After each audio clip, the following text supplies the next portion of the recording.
Hi, everyone. Welcome to episode 337 of the All Dolphins podcast on this Monday, August 19th, 2024. 2 days after the Dolphins defeated the Washington Commanders 13-6 in a dazzling affair. Not really. At Hard Rock Stadium. So, this is the first time we are on since the post-game show, the live post-game show. Lots to discuss over the weekend. This first time we're going to be speaking to regular co-host guest Chris Perkins from the South Florida Sun Sentinel. Perk, how are you? I'm good, man. I'm fired up. There's been so much stuff with the backup quarterback thing and the wide receiver injuries and Steve Ross and the Super Bowl talk, and I love this team. They always have something going on, don't they, Pooh? I love it. They do, actually, and this is one of those where there's a lot going on, and we're going to dive right into it. Actually, let's just give you a little quick overview of everything we're going to be discussing, and then we'll dive into it. We're going to address, in no particular order, Tua's comments on the Dan Le Batard show with Stugotz regarding Brian Flores, and put them in perspective, and then address maybe some topics related to this. We're going to discuss the injury update we got from head coach Mike McDaniel before the team's walkthrough on Monday. The Dolphins did not conduct a regular practice. It was a walkthrough that we were not allowed to watch. But we did talk to head coach Mike McDaniel before the game, and then before the walkthrough, and then afterwards to Austin Jackson, Jordan Poyer. I'm going to forget, aren't I? Durham Smythe and Calais Campbell. See, there we go. And then we're going to address the flurry of roster moves the Dolphins made late Monday afternoon. This whole talk about Super Bowl chatter and the Dolphins, should they be talking Super Bowl, or are they a legitimate Super Bowl contender? And last but not least, we're going to be discussing the ever popular backup quarterback situation, including my question to Mike McDaniel, which was phrased like this: what is your comfort level with the backup quarterback situation? And interesting take he provided without necessarily answering the question of whether he has a good comfort level or not. So let's start, I guess, with the minutia, the record-keeping stuff. The roster moves the Dolphins made late Monday afternoon. There are 8 transaction totals, 4 comings, 4 goings, of 4 new Miami Dolphin players. Sadly, folks, if you're hoping for a big name recognition, high-profile veteran, not happening. The 4 players, and this is nothing against them, could turn out, one of them could be turned out to be a gem. We don't know. Running back Xander Horvath, running back Anthony McFarland Jr., linebacker Daquan Jackson, and wide receiver Jadon Janke. The 4 players now who are no longer on the active roster would be offensive lineman Sean Harlow. And if you saw the injury that he sustained in the game against Washington, not surprising. And there was a second week in a row where it was friendly fire. He was hit by Mike White while he got sacked. Mike White basically was tackled into the side of Harlow's knee. Did not look good at the time, and confirmed. There has been no report of whether it's a torn ACL, but wouldn't surprise me. It was something along those lines. Also placed on injured reserve, wide receiver Willie Snead IV. Not aware of anything that happened to him in the game. Were you, Perk? No, I was not. Nope. Okay, so there you go. That takes care of that. And again, that's a fairly big name because he's been around for a while. But if we're going to be very honest, Perk, can we say we were rather underwhelmed by his performance since he joined the Dolphins? Yeah, definitely. And really, I don't want to expound too much, but the Harlow one is one that's concerning only because of the interior offensive line situation and depth, and he was getting playing time with the reserve. So we'll see what happens there. Yeah, no, and Harlow actually was performing pretty well. I like what I've been seeing. Okay, and the last 2 names outright released. Savon Ahmed, running back. Again, this is not necessarily a surprise because the Dolphins have numbers at running back with Raheem Mostert, Devon Achane, good-looking rookie Jalen Wright, Chris Brooks, we're going to discuss in a second, and then Jeff Wilson Jr. So not a major shocker there. And then last but not least, waived injured, guy who can't catch a break, Ezekiel Vandenberg, the linebacker, who spent all of last year on IR because of a knee injury he sustained in June, came back, looked really good early in camp, then started getting nicked a little bit, got a minor injury in the preseason opener against Atlanta, and then on Saturday night he had another issue with Washington. Again, looked like a knee. So now he's waived injured. What waive injured means basically is once he is well enough where he could clear physical or there's an injury settlement, the Dolphins will let him go, will release him off IR, and then he can sign with another team. Yeah, Poop, I've said this before. I think that the Dolphins, one of the main reasons that they've made the playoffs the last 2 years is because of their depth. We know the injury problems that the Dolphins have had, and their depth has helped them earn playoff berths. I think that will happen again this year because I do expect that they're going to have some serious injuries with the amount of 30-somethings on this roster. I trust their depth. I trust Chris Greer and Mike McDaniel in finding quality players. But having said that, yeah, wide receiver to open the year, the depth there, you're okay at running back. And then let's see what happens on interior offensive line, interior defensive line. As I've written, I'm not that concerned about the offensive line. I want to see interior defensive line, a more active edge rush, which the depth is a factor in that, not injuries. And then but I do think that the guys that they bring in general, the Nick Needhams and those type of guys, Robert Joneses, even though he's a part-time starter, I trust the Dolphins on that stuff. It's going to be interesting to see how it plays out, but I think they'll do a good enough job getting depth in here. Okay, I'm not sure I would necessarily agree with you. This is our first disagreement of the day. Our first rocket. All right, let's do it. Let's do it, man. Let's do it. I don't know the Dolphins made the playoffs last year because of their depth. To me, they made the playoffs because their frontline players had really good seasons. But that's just me. For those, this is my usual caveat or my usual public service announcement. At this time of year, if the Dolphins signed a player whose name you don't recognize and it's August 19th and the roster cut downs to 53 or August 27th, the chances that those guys are more than just guys to help out in practice and fill out the roster until the cuts to 53, it's pretty likely that that's what it is. The chances, again, of picking up a gem this late in training camp without some name recognition, it's not like the Minnesota Vikings signing Stephon Gilmore on Monday morning. Again, if you're signing guys like this, this is not to say that one of them can't come out of nowhere and all of a sudden make a massive, big, sudden impact and sneak his way onto the 53. Just saying it's unlikely these are moves made to get you through the final week of practice and the preseason. Because among those four, the only two who have any NFL game experience are the two running backs, Horvath and McFarland. McFarland has the most with 17. Horvath has played in 15. One quick note about Daquan Jackson, the linebacker. For those who care about such things, he played at Colorado State, where he was teammates with a Dolphin rookie linebacker by the name of Mohamed Kamara. There you go. Okay, moving on. Next topic is the injury report. Per Mike McDaniel before the walkthrough, quite the list. The biggest news here was River Cracraft is going to be out, quote unquote, sometime with an upper body injury. And to me, by definition, if you're saying sometime and you're 8 days away from the cuts to 53, I'm guessing River Cracraft's going to start the season on IR. Whether the Dolphins take advantage of the new rule where they can use one of those moves to get to 53 on that day itself, or whether they carry Cracraft on the initial 53, and then the following day they use one of their eight allotted moves. It's 8 either way. So my best guess is Kraft's going to wind up on IR, but that's me talking. That's not what Mike McDaniel said. He just said, again, quote unquote, sometime. This is fairly major. River Cracraft was a dependable depth guy at wide receiver, right? You have your starters of Tyreek and Jalen Waddle. We'll just say that OBJ will be there in the slot, but then you had Cracraft and Braxton Berrios.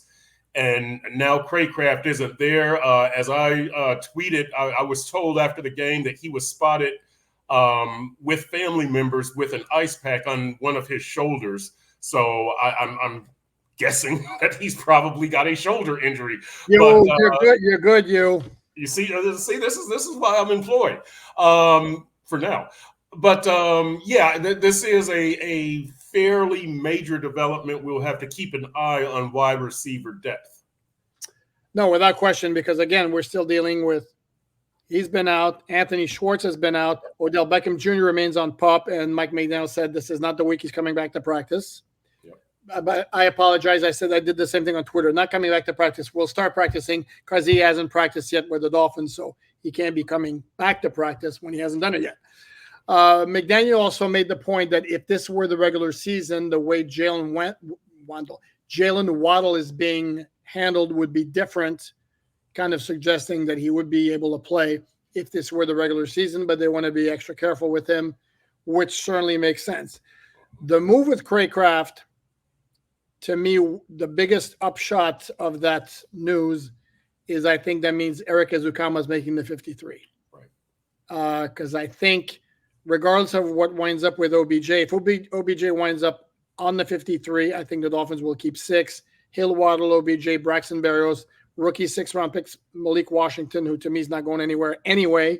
Yep. And then Ezukama gets the 6th spot. If OBJ has to start on reserve PUP, where he can go. Cracraft can't go on PUP, for those wondering, because he's already practiced.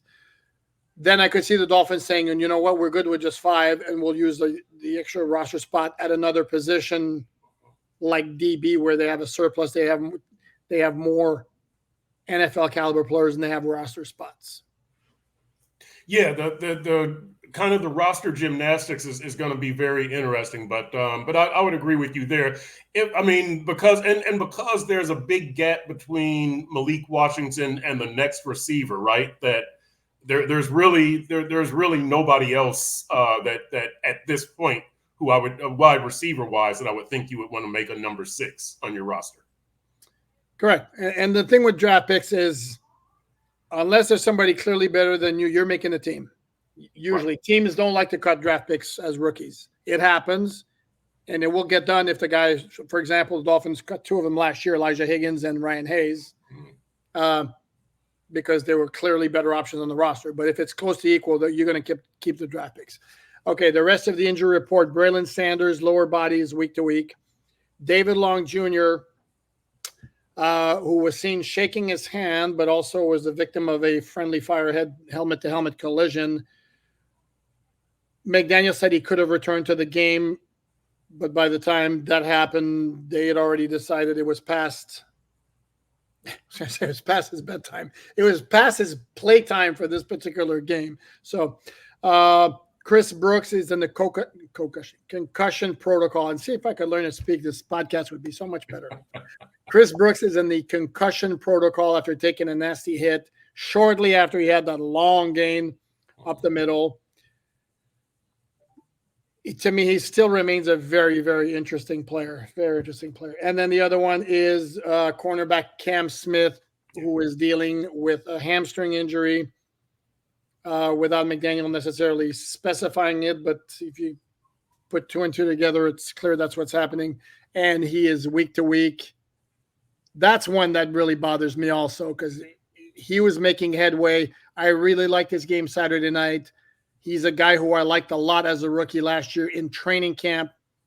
Had one bad hiccup in training camp where he got beat on a double move deep, and then same thing in the preseason game. And then he disappeared. He got fanjoed, for lack of a better term, and that was it. But I still maintain there's something there. But now he's on the shelf. It's the second time he's dealing with an injury this summer. It's not setting a great tone for what he could do in 2024. I'm a little concerned about the depth at the boundary corner.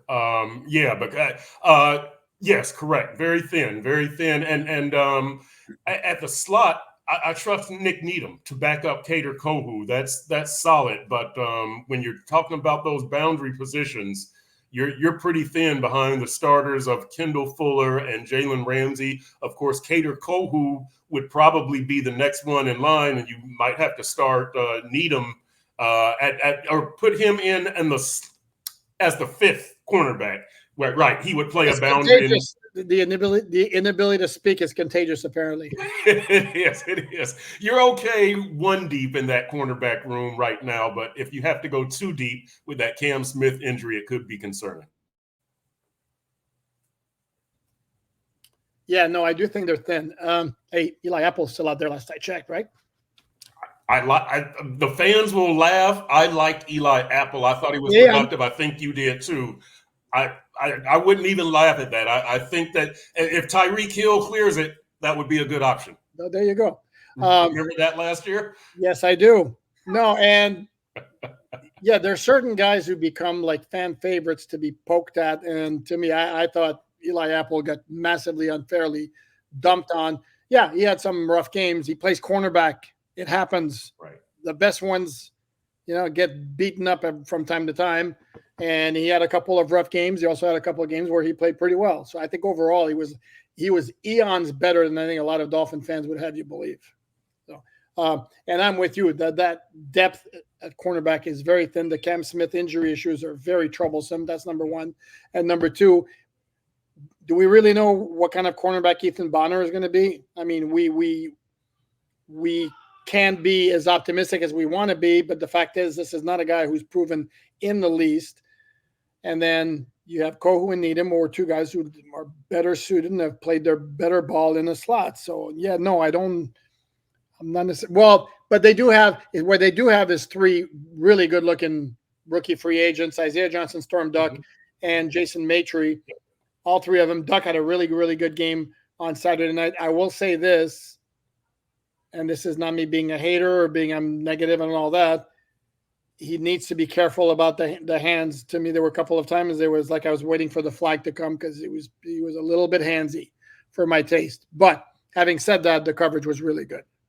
And you know what, Poop? One thing that I would like to see, the joint practice with Tampa Bay is Wednesday, correct? Yeah. I would like to see some of those younger guys who you just mentioned, Storm Duck, Isaiah Johnson, Jason Maitre, get more reps with the backups. They're not going to get, Jalen Ramsey and Kendall Fuller. I don't know what the plan is, but I would like to see those rookies get reps against the best competition reasonably possible, because we could have to find out, just how much can these guys do against top line competition. It's kind of funny in Dolphins camp with these backup corners.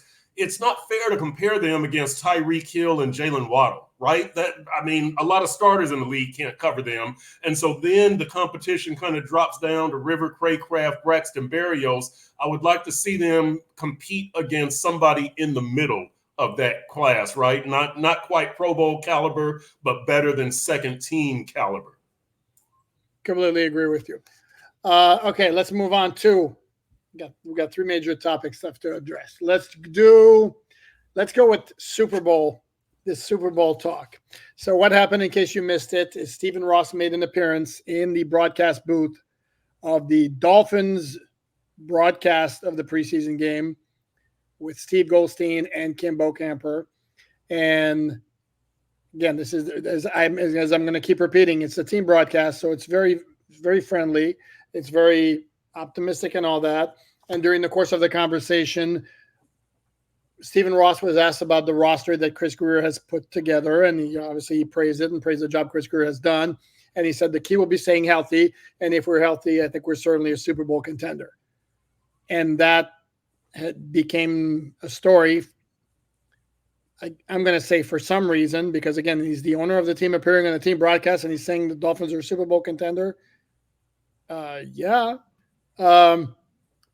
So much ado about nothing, Perk? No, I think it's a big deal. And here's why. Because as I recall, and looking at the transcript, Kim Bokamper said, blah, blah, blah, the Dolphins have a good roster. And Steve Ross said, it's a great roster. And if they stay healthy, they should be Super Bowl contenders. Here's what I like about this, Poop, is that I think that a lot of people, a lot of Dolphins fans, a lot of younger fans are moving the goalpost, right? It's a 100-yard field. It ends with winning a Super Bowl. Let's not make it an 80-yard field where it ends with, we won a playoff game. That's not good enough. And I like to hear Steve Ross state the end game. because the more I hear, last year I loved it when Tua said, yes, we want to win a Super Bowl. And this year I kind of hear them walk that back. Tyreek, we want to win a playoff game first. Tua, let's just focus on winning a playoff game. That's not the point. Steve Ross stated the point. I have no problem with them stating the point. I just don't want people moving the goalpost. It's a 100-yard field. It ends with winning the Super Bowl. Now, I'll say this very quickly. I think you can have a successful season by winning 2 playoff games or getting to the AFC Championship. You don't have to get to the Super Bowl or win the Super Bowl for a successful season, but let's not forget the ultimate goal here. I loved what Steve Ross said. Oh, very good. Damn. If this were, what's the show, around the horn? I think that would go ding ding ding ding ding ding ding. That was very good. Well done. I will say this, and then of course after the game, Mike McDaniel was asked about it, and he basically said, "No, absolutely." He goes, "Our focus is more short term, but yeah, we embrace that." And then Tua was asked, and he did something I don't like when any player does this: answer the question with a question. Do you think we're a Super Bowl contender? Well, there are 10 Super Bowl contenders. Do you think we're one of the 10? Dude, with all due respect, and this is our buddy Joe Shad, with all due respect, I don't think Dolphin fans necessarily were that concerned about what Joe Shad thinks as far as the Dolphins being Super Bowl contenders. They're more worried about what this Tua, I think he is. And then Tua says, of course we are. Well, and here's the thing. The Dolphins were in line for the number 1 seed in the AFC playoffs last year heading into week 17. And in 2022, after week 12, they were half a game behind Kansas City, which was the number 1 seed at the time. So obviously they put themselves in position to make some major headway in the playoffs each of the last 2 seasons before it fell apart, in part because of injuries.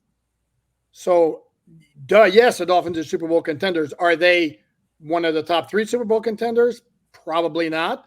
But let's say, how many teams right now would we say, can say with a straight face, if things go right, they can win the Super Bowl, I think. I don't know. Half the league, maybe. The Dolphins certainly are among those. Yep. On the flip side, you could say this, and this would be counter to your argument. You could say, why even mentioning the word Super Bowl when you haven't won a playoff game in 24 years? To which I would point out, because I looked it up, Tampa Bay Buccaneers won the Super Bowl in 2020. Right. They hadn't been to the playoffs since 2002, which was the previous time they had won the Super Bowl. So they had a long playoff win drought as well. So, there's no question. Yes, the Dolphins can win the Super Bowl. Will they? But I'm with you in that there's no issue with putting it out there. I don't think it's necessarily bravado. And as Jordan Poyer said on Monday afternoon, if you're not thinking you're not playing for the Super Bowl, what's the point? Right. That's the goal for every team. So let's move on to the backup quarterback situation. And the question is, to panic or not to panic? That is the question. And again, I asked Mike McDaniel, what's your comfort level with the backup quarterback situation? And his answer was that what they've done with both Skylar Thompson and Mike White this summer in training camp practices in the preseason game is they have voluntarily, consciously put them in very difficult situations, because when you're a backup quarterback and you're forced to go into the game, it's not an ideal situation. And I get that line of thinking. I like it from an interesting standpoint. But the flip side of that is, if Mike White or Skylar Thompson have to go into a game because something happens to Tua, they're playing with first team guys at wide receiver, running back, in the offensive line. Should they not get reps with those guys before it happens in the regular season? I guess so. Here's what I think. And I wrote a column on this today, sunsentinel.com, saying that, and I've said this here, that I trust Mike White more in a game, but Skylar Thompson has had the better training camp. And what I mean by that, and so I talked to both players after the games. Mike White after both games, Skylar after the Washington game, and I thought it was interesting what they said, what they didn't say. So Mike White, Mike McDaniel said, I think the phrase was create difficult situations for both of them. Mm-hmm. And so to me, and when you listen to Mike White, his difficult situation is, I'm the only guy in this huddle with any experience. And last game, I think Eric Ezukama was the best guy in the huddle aside from Mike White. I think that's his difficult situation where if you come into the game mid-game, guys are going to be looking at you in the huddle like, what is this dude about? Can you keep them calm? Can you keep the machine moving forward? I think Mike White has a track record from the New York Jets. Those guys loved him, right? The fans loved him. The players loved him. He played with broken ribs. So I think Mike White's biggest strength, his intangible, is the players get behind him. I talked to Skylar Thompson. I asked him what's the best thing he thinks he's done in training camp. He said getting comfortable in the system, making quick reads, getting the ball out of my hand quickly. I'm like, those are the qualities that make Tua a perfect fit for this system.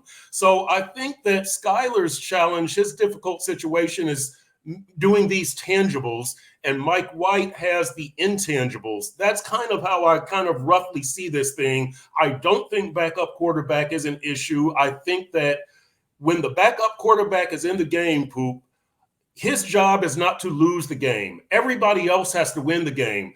Anthony Weaver, Mike McDaniel, Tyreek Hill, Jalen Phillips, Bradley Chubb, Jalen Ramsey, you guys have to do more. Don't rely on this backup quarterback to win the game. Everybody else has to do more to make his job easier. I think for a backup quarterback in this league, if you can go 2-2 over a 4-game stretch, you're okay. Any longer than that, you'll probably be exposed. You're a backup for a reason. I think Skylar or Mike White could get them to 2-2 over a 4-game stretch. Again, I like Mike White, but Skylar's had the better training camp. Training camp practices, maybe by a hair. And here's the thing, a couple of points I want to make here. As you mentioned, like more so, I think the second preseason game as well, Mike White's gotten the last crumbs of the first 2 preseason games, and he's been operating with wide receivers who joined the team in July. Mike Harley Jr. will at least need the 4th, and Kareem McGowan.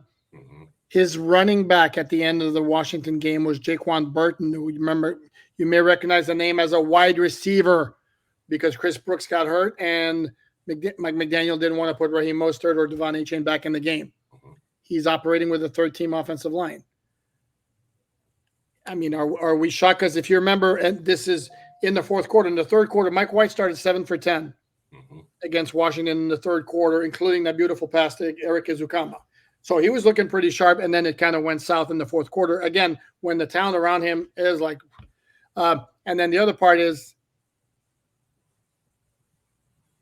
we have not seen him in a game for the Dolphins with the 1st-team guys. Even last year when he played, it was in mop-up time at the end of blowouts. So basically all the starters for meat sides were gone. So to suggest that we know what Mike White's going to be in a regular season setting, we don't. No matter how lackluster or ugly you want to say it looked in training camp or even the preseason, we don't know. And you go back to what he did with the Jets, and I'm going to point out my stat again. 7 career starts, 3 of those he had a passer rating over 100. Okay, and then I know to your point of like the quarterback, all they have to do is basically not lose a game.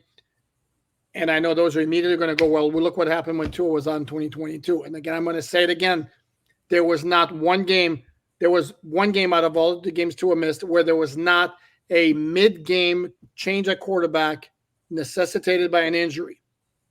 And you talked to a quarterback we did on the 1st and 10 with Mike White last year. We asked him the most difficult thing in football. He said, coming into a game as a backup quarterback in the middle of the action. Well, every time, every loss, the one game there was not a quarterback change in the regular season, was the finale against the Jets with Skylar Thompson and the Dolphins won. Yes, I know it was ugly and all that, but you were dealing with a rookie 7th-round pick here.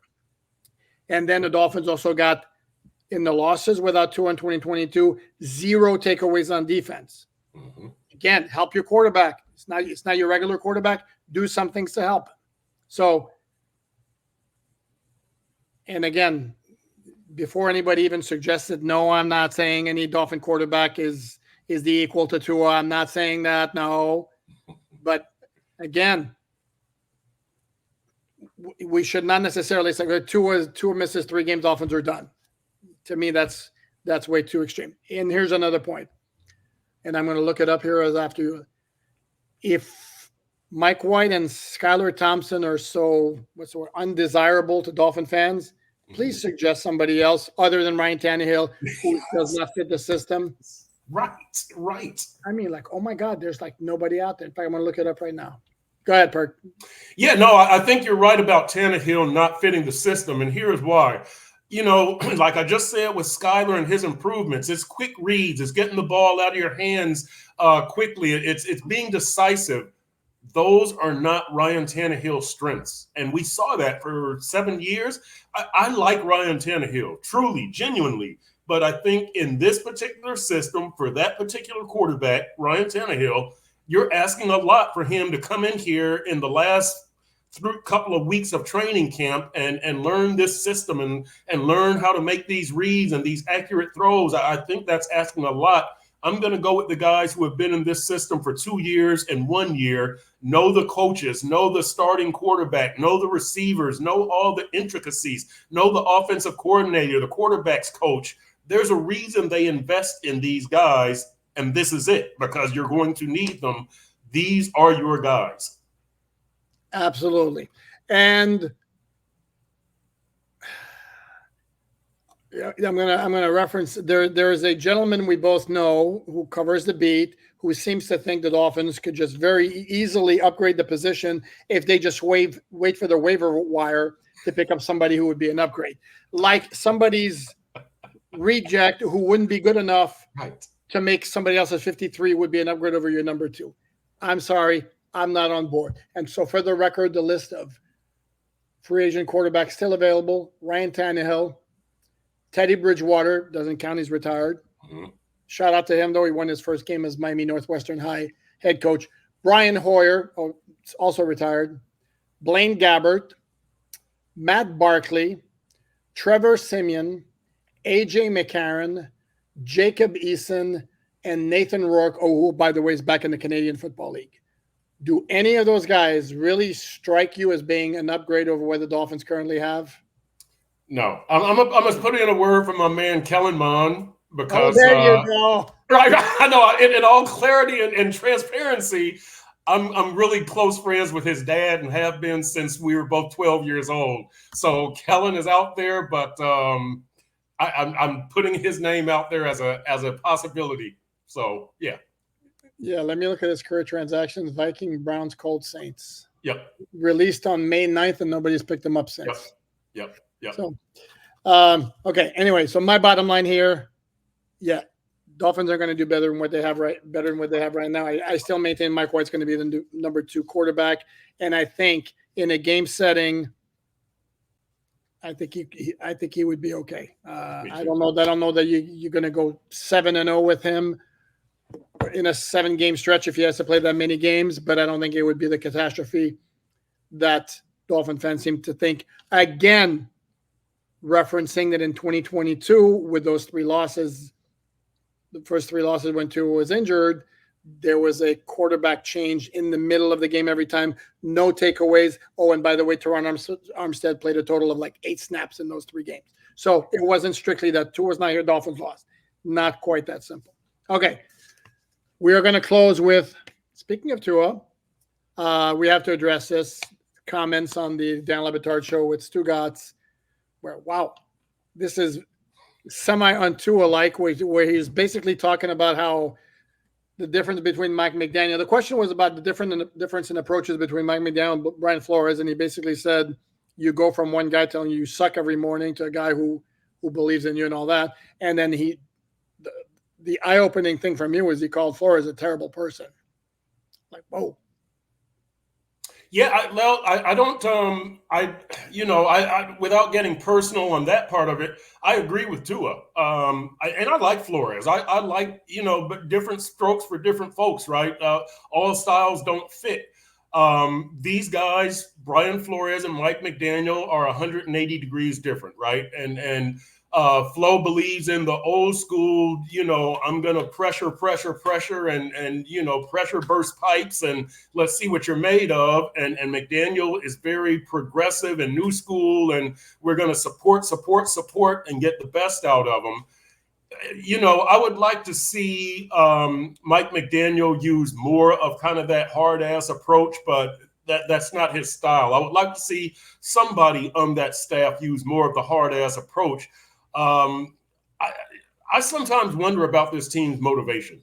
And when I really when I and the fans, the fans, they say with such pleasure that, number one offense and Tua led the league in passing yards and passer rating. And they say that like that's a destination. Those are checkpoints on the way to the destination. And when I see a team where I'm sorry, I'm giving you points. Ding, ding, ding. Sorry. Yeah, when I see a team where, OBJ is going at fans on social media and Tyreek is talking about racing Noah Lyles, that's all good. That doesn't mean you're not focused, but it doesn't mean you are focused. I just want to see a little more focus on the big picture and winning as opposed to being entertainers. Without question. I'm doing some math here. Here's what I would say. Yeah, two different approaches. One's very old school and maybe a little bit over the top old school. The other one is kind of more new age. But for those who are going to like completely dump, and I just did the numbers here, on the Brian Flores approach, which is not for everybody, is it pure coincidence, result of a schedule, lack of injuries? But the bottom line, this is a fact. And again, I'm one of those with stats with context. We would have to analyze the context here, but with the stats. Can I take a guess? Can I take a guess? Go ahead. Flo 10-5 in December and January. McDaniel 4-10 in December and January. Oh, I had 7-3 for Flo, 4-8 for McDaniel. Okay. Well, for regular season, I'm counting the two playoff losses for McDaniel, 4-10. Correct. So we 4-10. Yeah. Flo, I have 7-3. Okay, I thought he was 10-5. Okay. No, he wouldn't have. I just counted the last 2 years. Sorry, just counted the last 2 years. Yeah, because then we had 2020. That there you go. That's a big difference. So big now difference. 10-5 and 4-10. That's a big difference. Big difference. And again, it could be purely coincidence, lack of injuries, tougher schedule, but still 10-5 versus 4-10. So this notion that, and I like Mike McDaniel, but this notion that Mike McDaniel, great coach because he's a good guy, and Brian Flores is a crappy coach because he had a very rough personality, and he did. But Brian Flores knew X's and O's on defense like few. That dude can coach defense. And again, can never forget that he could have lost the Dolphins in 2021 when they were 1-7, 7-game winning streak. You're looking halfway through the season, basically done. Except no, Dolphins won 7 in a row, put themselves in a position to be able to win, to clinch a playoff spot, and that was the case. So, and then the other point I want to make is, without question, we're seeing a much more confident, much more assertive, much more of a leader now. Part of it, the last month or so, is he's got the big contract, so now his place is secure as the dude at quarterback. But can we also not forget that Mike McDaniel, in addition to bringing positivity into his life, also brought a very, very creative offense that maximizes what Tua does best. Oh, and by the way, and then he got speed up the wazoo around him on offense. Yeah, Tua. I mean, look, and like I said, Tua. I have no problem with what Tua said. He was asked a question, he gave an honest answer, and I think we would all think it's a realistic answer, right? It's not like Tua was embellishing or anything like that. Different things work best for different people. McDaniel knows what works best for Tua. Flo knows what works best for other players and other quarterbacks. So I'm not mad at Tua for what he said at all. No, I'm not either. And I mean, if the berating and the belittling was to the extent that Tua portrayed it in the interview, it's like, whoa. I have zero issue with tough love, hard coaching, but if indeed he's constantly pounding, I mean, on the guy like every single solitary day, that's a little much. To me, there needs to be a balance. And I don't, like I said, I don't mind the hard approach and the tough coaching, but can't be crazy either. So anyway, but my bottom line is Tua is a different quarterback, right, in large part, again, because his frame of mind is much better, but also what's around him as well. So right. Anyway, on that note, we're going to wrap it up. The Dolphins will conduct their one actual practice of the week tomorrow, well, by themselves, I should say. And they practice tomorrow, and then they fly out to Tampa, where they will have a joint practice on Wednesday with the Buccaneers, and then ahead of the game on the Friday. So on that note, if I can actually find a way to reduce my screen here so I can say goodbye and end the recording. Here we go. So thanks everyone for watching. Please like, subscribe, share, all that good stuff. Perk, thanks again. We will see you tomorrow at practice. We're going to see you tomorrow at practice, right, Perk? Yep, you will. Okay, sounds good. Thanks everyone for watching, and we'll see you tomorrow.